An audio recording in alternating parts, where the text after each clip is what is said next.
Valentine's day. Happy Valentine's Day. Happy Valentine's Day. दुनिया के सबसे बड़े फेस्टिवल्स में से एक। इस एक ही दिन में चॉकलेट्स, फ्लावर्स और कार्ड्स की वजह से पूरी दुनिया में बिलियंस ऑफ डॉलर्स का बिजनेस होता है। लेकिन अब इस दिन को मनाना चाहिए, नहीं मनाना चाहिए, ये तो बहुत बड़ी डिबेट है। लेकिन क्वेश्चन ये कि ये दिन वैलेंटाइंस डे आखिर आया कहां से, और मोस्ट इंपॉर्टेंटली ये सारा पैसा बिलियंस ऑफ डॉलर्स किसकी जेब में जाता?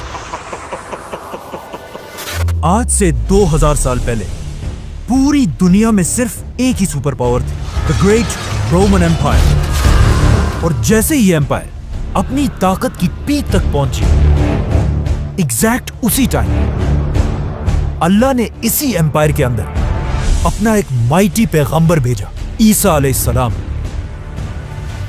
ईसा अलैहिस्सलाम बाकी सारे पैगंबरों से बहुत डिफरेंट थे, क्योंकि एक तो वो बहुत बड़े मिरेकल से पैदा हुए थे, और जैसे ही वो बड़े हुए अल्लाह ने उन्हें अपनी तरफ से एक बहुत ही यूनिक पावर दी, जिससे वो किसी भी बीमार इंसान को सिर्फ एक हाथ के टच से बिल्कुल ठीक कर देते थे। और आगे जाकर ईसा अलैहिस्सलाम इसी पावर को यूज करके फलस्तीन के गरीब लोगों की मदद करने लगे, जिससे वो बहुत ही छोटी एज में फलस्तीन के सबसे फेमस आदमी बन गए। जिसके बाद वो जहां भी जाते थे हजारों लोगों का क्राउड उन्हें देखने के लिए जमा हो जाता था। लेकिन ईसा अलैहिस्सलाम को अपने इस फेम की कोई परवाह नहीं थी। मतलब जब भी लोग उन्हें देखने के लिए जमा होते थे, ईसा अलैहिस्सलाम उन सब के सामने ऐसी बातें करते थे जो इससे पहले किसी में करने की हिम्मत नहीं हुई थी। मतलब ईसा अलैहिस्सलाम उस जमाने के यहूदी स्कॉलर्स को एक्सपोज करने लगे। ईसा अलैहिस्सलाम की इन बातों से लोग तो उनसे बहुत इंस्पायर होते थे, लेकिन इन्हीं बातों की वजह से उस जमाने के यहूदी स्कॉलर्स ईसा अलैहिस्सलाम के सबसे बड़े दुश्मन बने। जिसके बाद ये सारे यहूदी उलमा बैठकर ये सोचने लगे कि अब कैसे ईसा अलैहिस्सलाम से अपनी जान छुड़ाई जाए। लेकिन ईसा अलैहिस्सलाम इन सब चीजों से डरने वाले नहीं थे, बल्कि इतनी मुश्किल में भी उन्होंने एक बहुत ही खतरनाक फैसला किया कि अब वो फलस्तीन के छोटे मोटे शहरों के बजाय सीधा फलस्तीन के कैपिटल जेरूसलम की तरफ बढ़ेंगे और वहां जाकर यहूदियों के स्कॉलर्स को चैलेंज करेंगे। ईसा अलैहिस्सलाम सीधा जेरूसलम की तरफ बढ़े, एंड ऑफ कोर्स उन्हें देखने के लिए वहां हजारों लोग जमा हुए। और इसी तरह हजारों लोगों के क्राउड के साथ ईसा अलैहिस्सलाम जेरूसलम में एंटर होकर सीधा बैतुल मक़दस की तरफ गए। जैसे ईसा अलैहिस्सलाम बैतुल मक़दस में एंटर हुए, वो ये देखकर हैरान रह गए कि वहां के यहूदी स्कॉलर्स ने बैतुल मक़दस को एक इबादत की जगह के बजाय ऑलमोस्ट एक बैंक बना दिया है, और वहां सिर्फ गरीबों से चंदा जमा करने वाले और करेंसी एक्सचेंज करने वालों को बिठाया हुआ है। ईसा अलैहिस्सलाम ने जब ये सब देखा, उन्हें बहुत गुस्सा आया और फौरन उन्होंने वहां पड़े सारे टेबल्स को गिराने का हुक्म दिया और बैतुल मक़दस से सारे बैंकर्स को वहां से भगा दिया। जब यहूदी स्कॉलर्स ने ये सब अपनी आंखों से देखा, तो उन्हें समझ आ गई कि अब हम इसे और बर्दाश्त नहीं कर सकते। तो अब ये यहूदी सुपर पावर रोमन एम्पायर के साथ मिलकर ईसा अलैहिस्सलाम को कत्ल करने की साजिश करने लगे। लेकिन बिल्कुल आखिरी टाइम पर अल्लाह ने ईसा अलैहिस्सलाम को बचा लिया, जिसके बाद यहूदियों का ख्याल था कि अब ईसा अलैहिस्सलाम की स्टोरी खत्म हो जाएगी और दुनिया उन्हें भूल जाएगी। लेकिन ईसा अलैहिस्सलाम के 11 फॉलोअर्स ने उनके रिलीजन को पूरी दुनिया में फैलाना शुरू किया। मतलब क्रिश्चियनिटी इतनी तेजी से फैलने लगी कि आहिस्ता आहिस्ता रोमन एम्पायर के बादशाह इस नए रिलीजन से डरने लगे, और उन्होंने सोचा कि अगर ऐसा ही चलता रहा तो बहुत जल्द क्रिश्चियनिटी हमारे पुराने रिलीजन को खत्म कर देगी।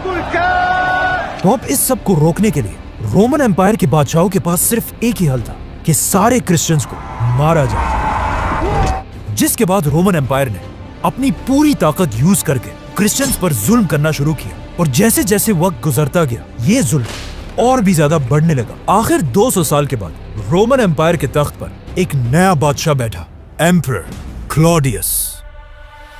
ये बादशाह बाकी सारे बादशाहों से बहुत ही डिफरेंट था, क्योंकि क्लॉडियस सिर्फ अपने बाप की वजह से नहीं, बल्कि एक आम से सोल्जर से रोमन एम्पायर के तख्त तक पहुंचा था, और बादशाह बनने से पहले ये रोम का सबसे बड़ा रेसलर था।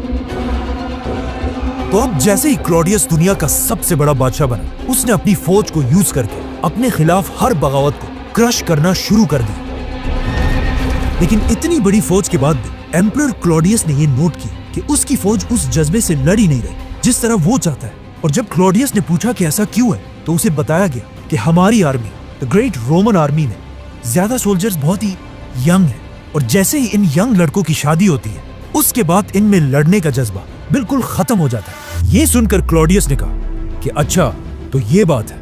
जिसके बाद आज क्रिश्चियंस की कहानियों में कहा जाता है कि क्लॉडियस ने एक बहुत ही अजीब ऑर्डर दिया कि आज के बाद पूरी रोमन एम्पायर में कोई भी यंग सोल्जर शादी नहीं करेगा। शादियों पर बैन लगाने से रोमन आर्मी की स्पीड तो बढ़ गई, लेकिन यहाँ की आवाम अपने बादशाह से नफरत करने लगी, क्योंकि शादियों को बैन करने के बाद रोमन एम्पायर में बेहयाई और रेप के केसेस बहुत ही ज्यादा बढ़ गए। और जैसे ही बेहयाई अपनी पीक तक पहुंची, ये एग्जैक्ट वही टाइम था कि जब एक आम क्रिश्चियन प्रीस्ट सेंट वैलेंटाइन ने यह फैसला किया कि अब बादशाह के इस रूल को और बर्दाश्त नहीं किया जा सकता।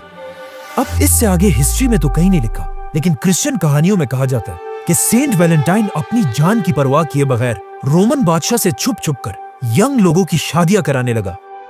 जब लोगों को इसका पता चला तो वो दूर दूर से सेंट वैलेंटाइन के पास आने लगे, और इस तरह सेंट वैलेंटाइन ने अकेले रोमन एम्पायर में बेहयाई के खिलाफ एक बहुत बड़ी कैंपेन शुरू की।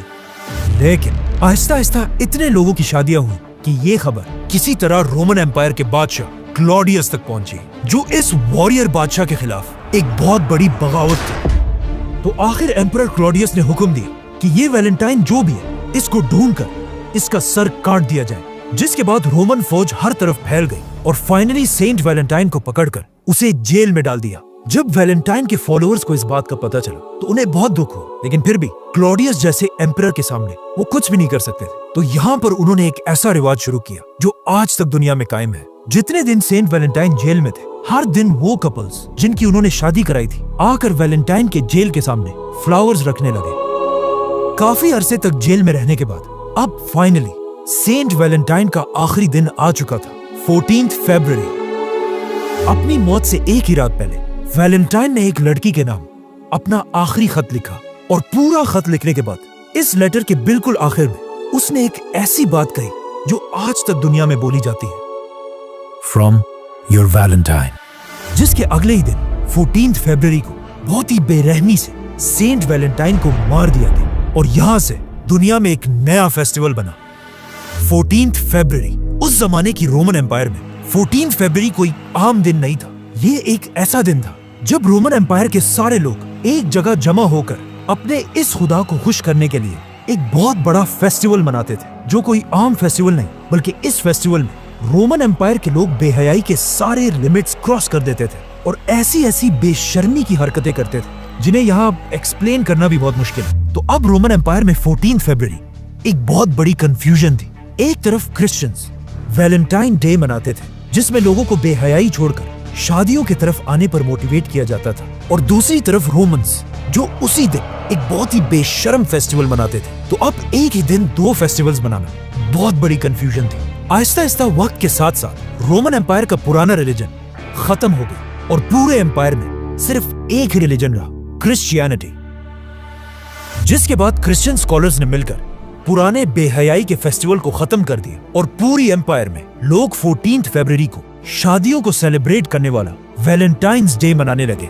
आने वाले 1000 साल तक वैलेंटाइन बस एक छोटा सा फेस्टिवल था जिसे सिर्फ यूरोप के ही कुछ लोग जानते थे, लेकिन 1000 साल के बाद लंदन के एक आदमी ने वैलेंटाइन डे को पूरी दुनिया में मशहूर कर दिया, और इस आदमी का नाम था William Shakespeare. William Shakespeare, one of the greatest authors of all time. जिसे आज दुनिया का सबसे बड़ा राइटर और आर्टिस्ट माना जाता है। जब शेक्सपियर वैलेंटाइन डे को अपनी स्टोरीज में यूज करने लगा, इसके बाद पूरी दुनिया इस दिन के बारे में जानने लगी, जिसके बाद हिस्ट्री के बड़े बड़े नाम वैलेंटाइन्स डे को सेलिब्रेट करने लगे, जैसे कि नेपोलियन, क्वीन विक्टोरिया और Winston Churchill. We shall never surrender!